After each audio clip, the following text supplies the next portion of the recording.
이번 시간에는 요한일서 4장의 일부 구절과 그에 대한 해설 자료를 좀 깊이 있게 파고들어 보려고 합니다. 오늘의 목표는 이 자료를 통해서 우리가 정말 흔하게 쓰는 사랑이라는 단어 있잖아요. 이걸 완전히 새로운 각도에서 조명해 보는 건데요.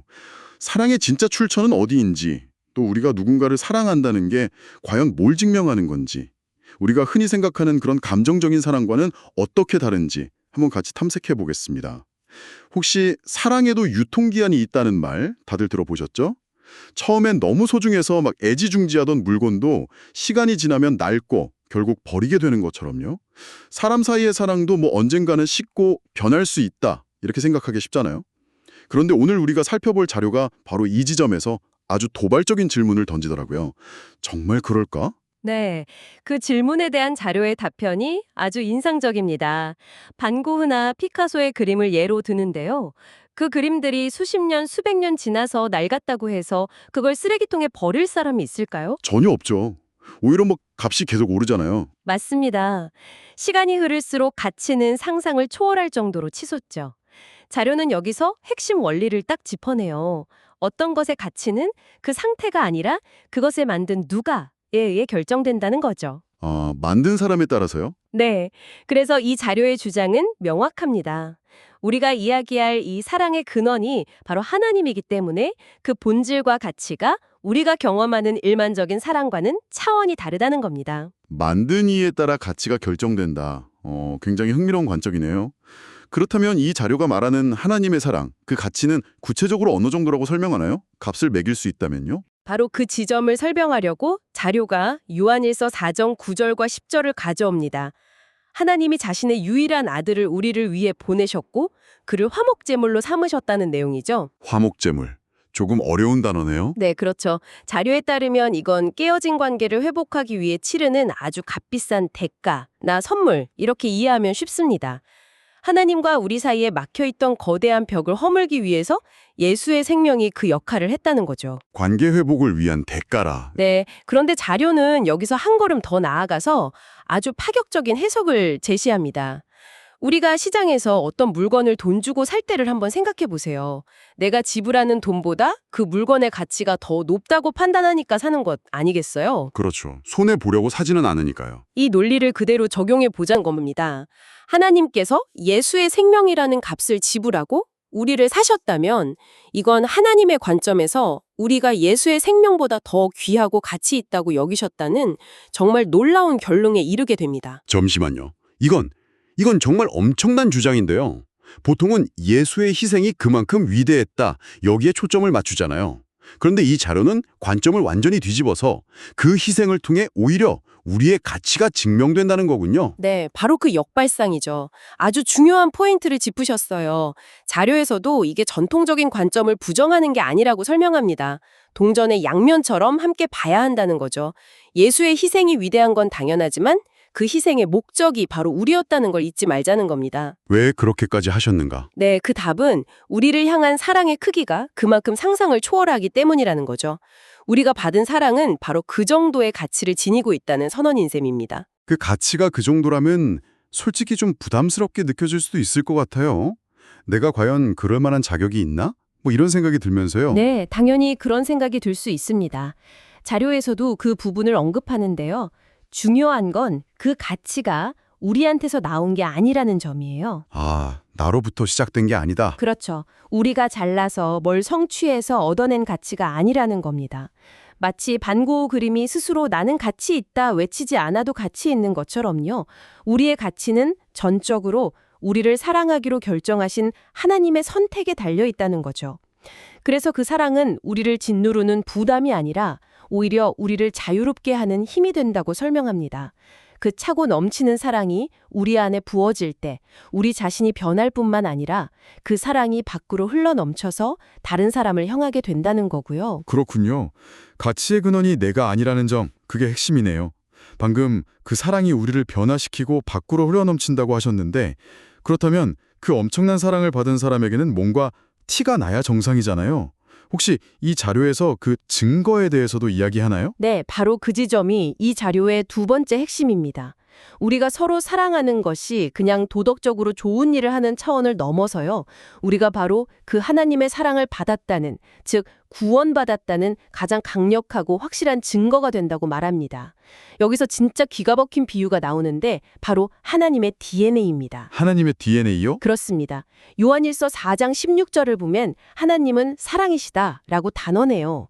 이게 그냥 하나님은 사랑이 많으시다 정도의 표현이 아니거든요. 아, 속성 중 하나가 아니라 그냥 그 자체다. 맞습니다. 사랑이 곧 하나님의 본질, 그 자체라는 선언입니다. 자료는 이걸 하나님의 유전자, DNA에 비유하는 거죠. 그렇다면 논리는 간단해집니다.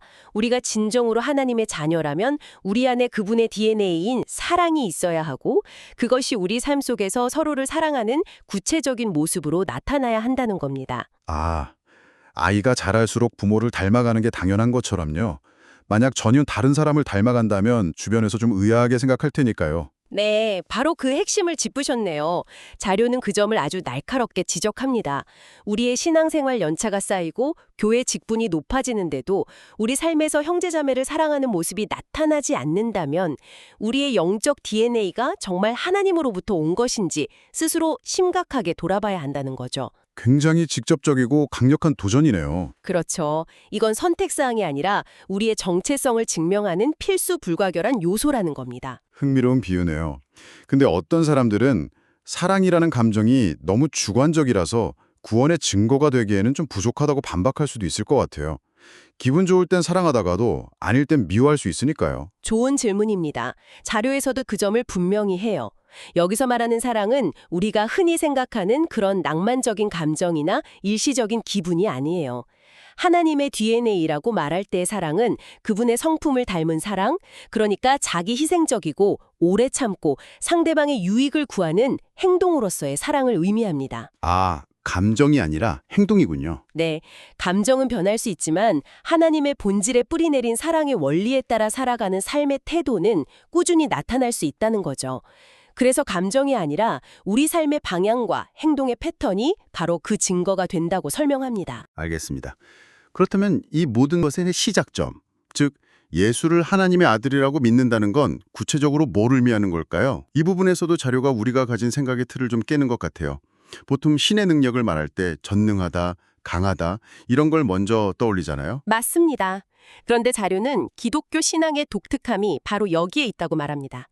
예수의 신성, 즉 그가 하나님이심을 표현하는 핵심은 초월적인 힘이나 능력이 아니라 바로 사랑이라는 거예요. 힘이 아니라 사랑이다. 네, 다른 종교에서도 자기들 신이 전능하다고 말할 수 있죠. 하지만 기독교는 독특하게도 하나님의 아들이 인간의 몸을 입고 와서 우리를 위해 목숨을 내어주심, 그 자기 희생적인 사랑의 행위, 바로 그 행위를 통해 그분의 신성을 가장 확실하게 드러낸다고 말합니다. 그래서 예수를 하나님의 아들로 시인한다는 건 그분의 기적적인 능력뿐만 아니라 그 아들을 통해 보여주신 그 상상 초월의 사랑을 보고 아, 이분이야말로 진정한 하나님이시다 라고 고백하는 거라고 설명해요. 힘이 아니라 사랑이 신성의 핵심 증거다. 바로 이 지점이 사랑과 두려움의 문제로 자연스럽게 연결되는군요. 요한일서 4장 18절에 온전한 사랑이 두려움을 내쫓는다는 유명한 구절이 나오죠. 네, 그렇습니다. 앞에서 말한 그 하나님의 사랑, 값을 따지지 않고 우리의 자격과 상관없이 먼저 주어진 그 사랑을 제대로 이해하면 두려움이 사라진다는 논리입니다. 반대로 자료는 두려움을 기반으로 한 신앙에 대해 아주 강하게 경고합니다. 내가 조금이라도 실수하면 하나님이 날 버리실 거야 라거나 내가 이만큼 헌신하지 않으면 사랑받지 못할 거야 하는 그런 불안감 말입니다. 혹시 자료에서 그런 두려움을 기반으로 신앙생활을 하는 사람들의 구체적인 특징 같은 것도 언급하나요? 네, 아주 구체적으로 지적합니다. 그런 신앙을 가진 사람들은 하나님과의 관계를 일종의 거래로 생각하는 경향이 있다고 해요. 내가 기도를 얼마큼 했으니, 헌금을 얼마큼 냈으니 하나님이 복을 주셔야 한다. 이런 식이죠. 그러다 보니 늘 자신의 행위를 점검하고 다른 사람과 비교하면서 불안해합니다. 저 사람보다 내가 더 열심히 해야 해. 이런 생각에 빠지게 되는 거죠. 아, 자료는 이걸 잘못된 복음이라고 단호하게 부릅니다. 마치 하나님의 사람이 아주 희소한 한정판 명품 같아서 다른 사람들과 막 경쟁해서 쟁취해야 하는 것처럼 들리네요. 바로 그겁니다. 그런 경쟁의 복음은 필연적으로 옆에 있는 형제자매를 함께 사랑해야 할 동역자가 아니라 경쟁 상대로 보게 만들어요. 시기와 질투를 낳을 수밖에 없죠. 하지만 이 자료가 거듭 강조하는 진정한 사랑의 관계에서는 우리가 주체가 아닙니다. 하나님이 먼저 우리를 사랑하셨다는 것이 흔들리지 않은 출발점이에요. 그 사랑의 근원은 우리의 노력이 아닌 하나님 자신에게 있죠.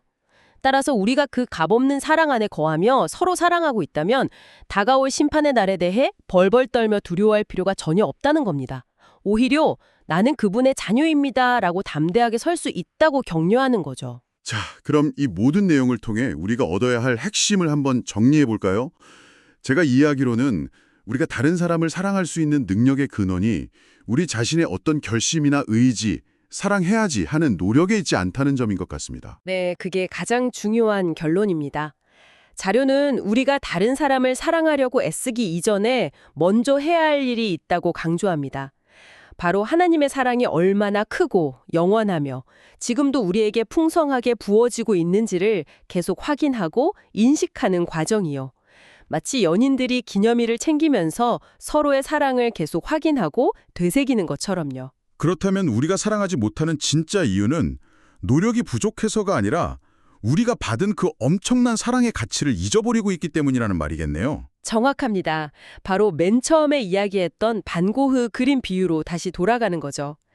우리가 사랑하지 못하는 건 우리 손에 들려있는 게 수백억짜리 명화라는 사실을 잊어버리고 그냥 낡은 종이 쪼가리 취급하면서 분리수거함에 버리려는 것과 같다는 겁니다. 그 가치를 제대로 안다면 절대 그렇게 할 수 없을 텐데요. 그렇죠. 우리 자신도 그리고 우리 곁에 다른 사람들도 마찬가지입니다. 그 사람 역시 하나님이 예수의 생명보다 더 귀하게 여기신 존재라는 걸 기억한다면 미워하기가 훨씬 어려워질 겁니다. 그렇다면 우리가 드리는 예배나 기도, 말씀을 묵상하는 시간들이 단순히 종교적인 의무가 아니라 바로 그 값을 매길 수 없는 사랑을 다시 확인하고 메마른 우리 마음에 그 사랑을 재충전받는 시간이 될 수 있겠군요. 바로 그렇습니다.